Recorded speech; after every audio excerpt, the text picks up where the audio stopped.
الأمين وعلى آله وأصحابه أجمعين. أما بعد، فهذه ورقات قليلة تحتوي على معاني جزيلة ومناقب عزيزة لعارف رباني وعالم صمد أبي البدل الذي يتبع التالي ويرجع إليه الغالي، الشيخ الطريقة السمانية في المنطقة البنجرية، الشيخ محمد زين بن عبد الغني، سميناها بغية المحبين.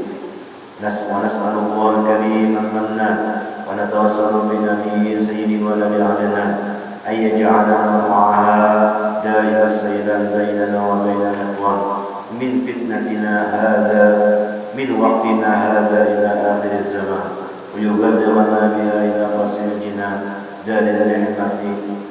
دار النعمة والامتنان. آمين يا رب العالمين.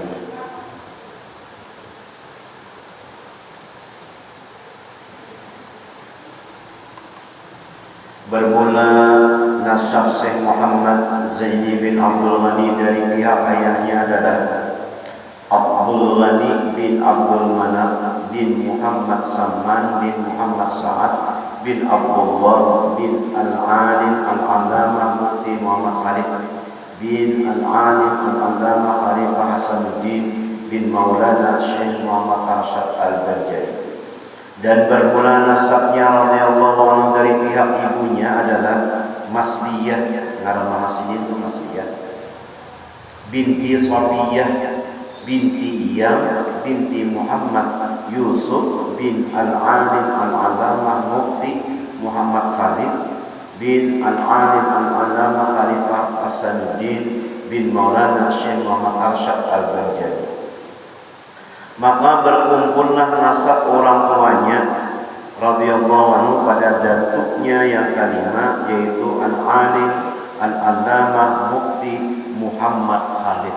Jadi Sidin Mama Sidin dari Syekh Muhammad Arsyad, Abah Sidin juga dari Syekh Muhammad Arsyad Karampaya. Dan adalah radhiyallahu anhu ketika di dalam kandungan ibunya, waktu dalam parut, maka ibunya radhiyallahu anhu diberi oleh Allah Ta'ala akan anugerah, yakni melihat cahaya laksana bulan purnama menuju ke dalam pangkuan ibunya. Bersinar-sinar ada menuju ke pangkuan Mama Sidin. Dan juga ketika ibunya sedang mengidam, ingin memakan akan suatu makanan atau buah-buahan, maka dikabulkan oleh Allah akan keinginannya itu di dalam mimpinya. Dalam mimpinya. Jadi orang mengidam itu dia namanya kada dikabulkan kena beliuran anak. Kadinya anaknya beliuran, mamanya juga. Nah, tapi namanya Sidin ini lamunya hendak makan sesuatu, tak mimpi puas. Dan sekali bangun tuh kada hendak lagi memakan apa nang diingini itu tadi, nang dikidami tadi. Nah, itu Mama Sidin nih. Sehingga keinginan sudah tiada lagi manakala ia bangun dari tidurnya. Nah, jadi orang wali itu mulai dalam parut juga deh. Dan ketika mendekati masa kelahirannya, pada waktu itu negeri dalam keadaan kacau balau, yaitu waktu tentara penjajah Jepang sudah memasuki negeri Banjar. Dan untuk mendapatkan keamanan, maka kedua orang tuanya keluar dari kampung Keraton ke kampung Tumbulirang, seberang menuju ke rumah Abdullah, yakni sepupu dari neneknya yang bernama Sofia. Rumah sepupu, dari itu sepupu sama bedang sanak, sama bersaudara. Dan disinilah mereka tinggal untuk sementara waktu. Dipilihnya kampung Tunggul Irang seberang itu karena di kampung tersebut tidak pernah dimasuki oleh penjajah sebelumnya. Ada orang mengisahkan di situ si Jepang ini kada pernah melihat kampung ada di situ, dilihatinnya hutan aja. Ada juga yang memandangkan namanya Jepang tidak masuk kampung situ, karam kapanya, kada jadi masuk. Nah, Sidin memilih di kampung situ, kampung Tunggul Irang seberang. Nang ini tuh ada kubah guru Haji Adu, Buba, Guru Badarudin, Guru Rasyad, Guru Muhammad. Karena di kampung tersebut tidak pernah dimasuki oleh penjajah sebelumnya. Hal itu terjadi karena adanya seorang ulama yang bernama Guru Haji Abdurrahman. Di situ ada. Jadi kada kau masuk Jepang. Atau Tuan Guru Haji Adu yang tinggal di sana. Dan ketika dilahirkan ke dunia dari parut ibunya, yaitu pada sekitar jam 2 malam Arba 27 Muharram 1361 Hijriah atau bertepatan dengan 11 Februari 1942. Kalaunya 2024 berarti 81. Nah, yang lalu. Ketika itu matanya radhiyallahu anhu hanya terpajang dan tiada ia menangis seperti bayi pada lazimnya. Ada menangis dia lahir, kepajaman aja mata. Serta tubuhnya pun membiru hingga neneknya yang bernama Sabiyah mengira kalau cucunya itu akan meninggal dunia. Ada suara. Dan dengan berkat doa dari Tuan Guru Haji Abdurrahman, maka tubuhnya radhiyallahu anhu beransur-ansur merah.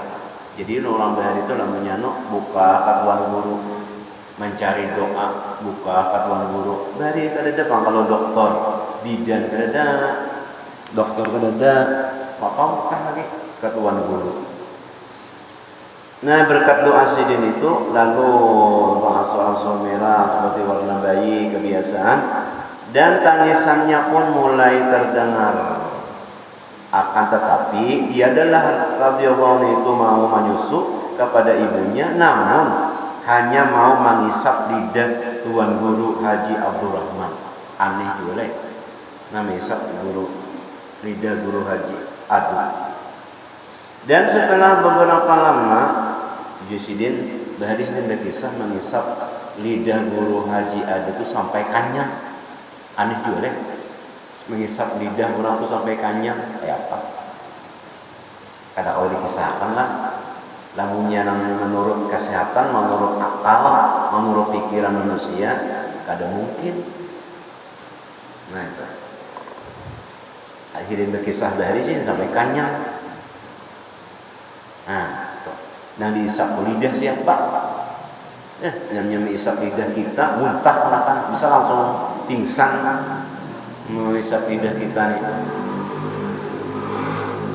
Dan setelah beberapa lama diketahuilah bahwa mau ia menyusul kepada ibunya manakala tiada ada orang lain di sisi ibunya, yakni yang bukan mahram. Jadi yang menyusui itu jangan sembarangan. Kalau ada orang dia susui hanya ditaksim nyusui. Di Muara Lawang belum pernah diampakan aku di Muara Lawang nyusui anak. Dan adalah namanya radhiyallahu anhu ketika masa kecilnya yaitu Qusyairi, ngaran sedih lagi halus. Kemudian diganti oleh orang tuanya dengan Muhammad Zaini atas permintaan beliau sendiri karena mengikuti nama seorang ulama besar yaitu Tuan Guru Haji Ahmad Zaini bin Tuan Guru Haji Abdurrahman Tunggul Irna Seberang. Ya Rabbi warhamni Syekhana Abil Badari wa subba fi qabrihi rahmata wa ni'ami bijahi Rabbana khassil maqasidana wahtim bi khatimatil husna ma'as salami wa salli ya Rabbana ala nabiyil hashimi wal ali wa sahbihi wa atba'i kullihim.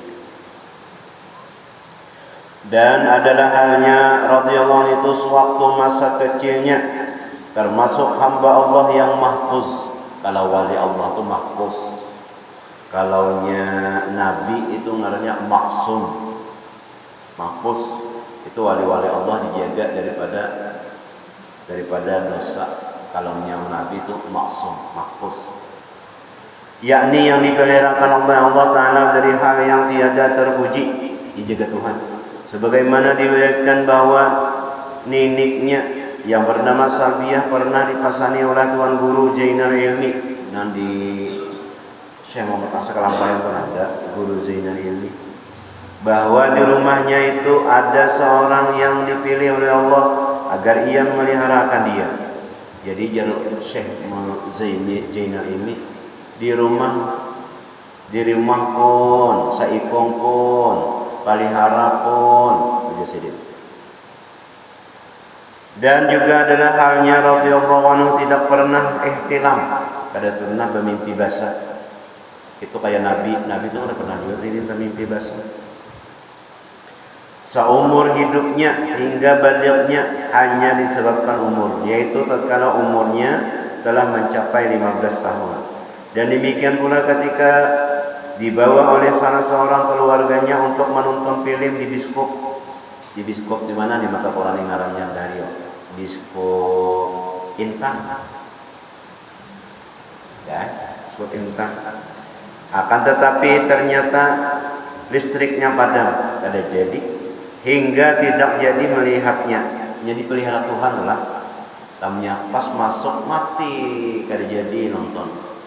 Ada kita nih hendak masuk dasar berhikmat, itu kada dijaga Tuhan,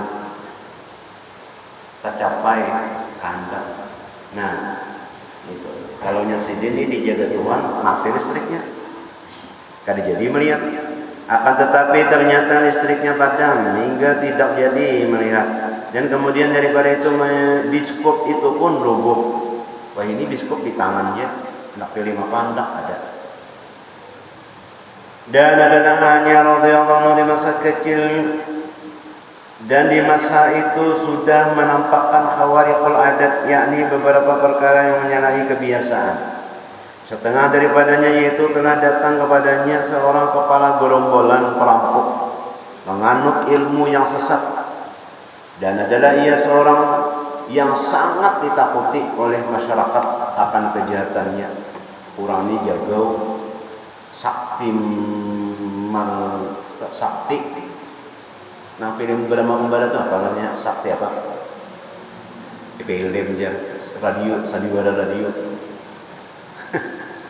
Sakti Maraguna itu nah, dan adalah seorang yang sangat ditakuti oleh masyarakat akan kejahatannya dan kekejamannya, hingga ketika perampok itu bertemu dengannya, maka ia meminta kepadanya agar diluruskan akan i'tikafnya.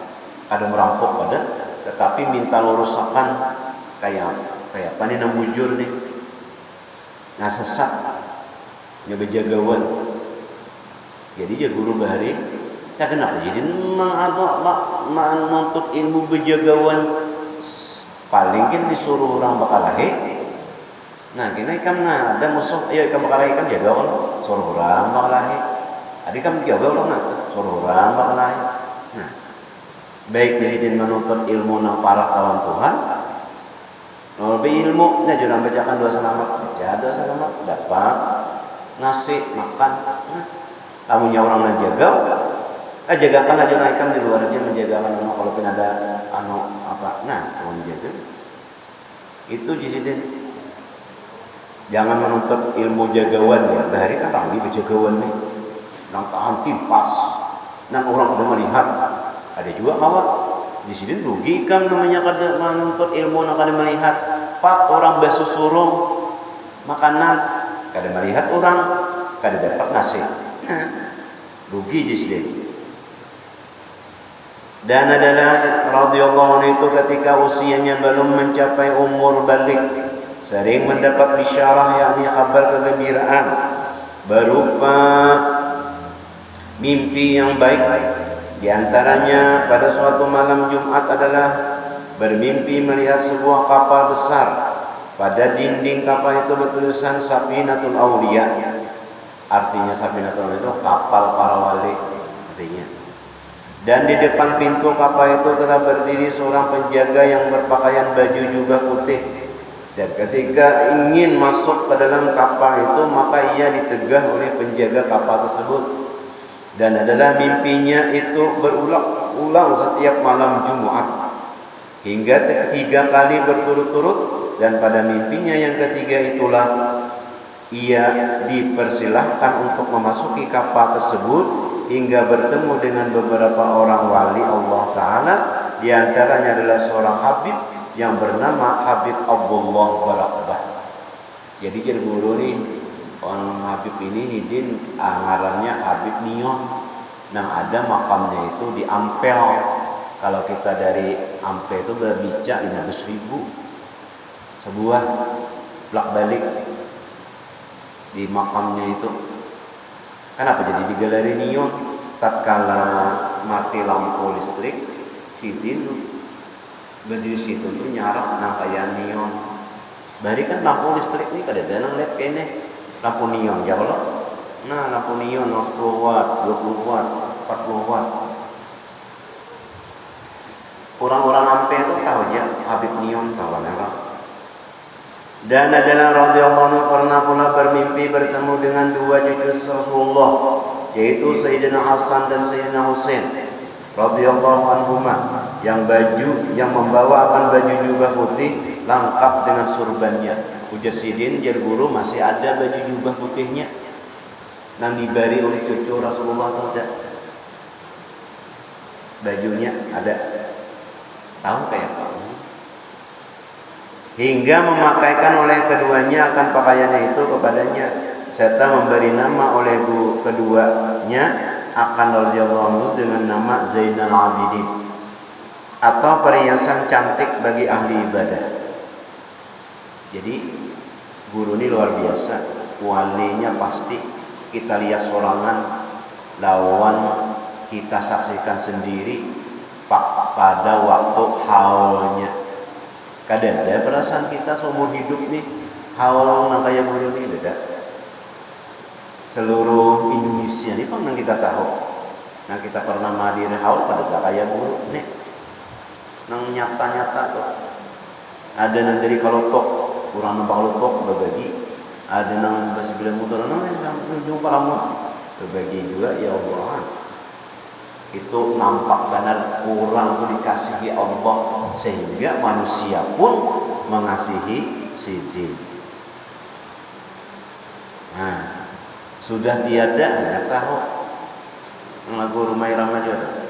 Kalau sudah tiada baru terasa. Nah, kalau kita merasa bahwa sini itu bujur-bujur nang wali Allah Ta'ala. Buktinya hati orang tuh senang membantu orang. Rasa himu orang mau mengambil berian seorang. Himu orang datang mau makan, disediakan makanan. Nah menjaga akan himu juga mau orang masih. Nah orang tulak tuh himu dijaga akan jalan. Nah orang yang tulak tuh himu disiapkan makanan. Semua himu. Kenapa? Allah menggerakkan hatinya. Nah mudah-mudahan kita dapat berakatnya. Mudah-mudahan kita kena tak kumpul di dalam surga lawan Sidin. Kena amin ya rabbal alamin.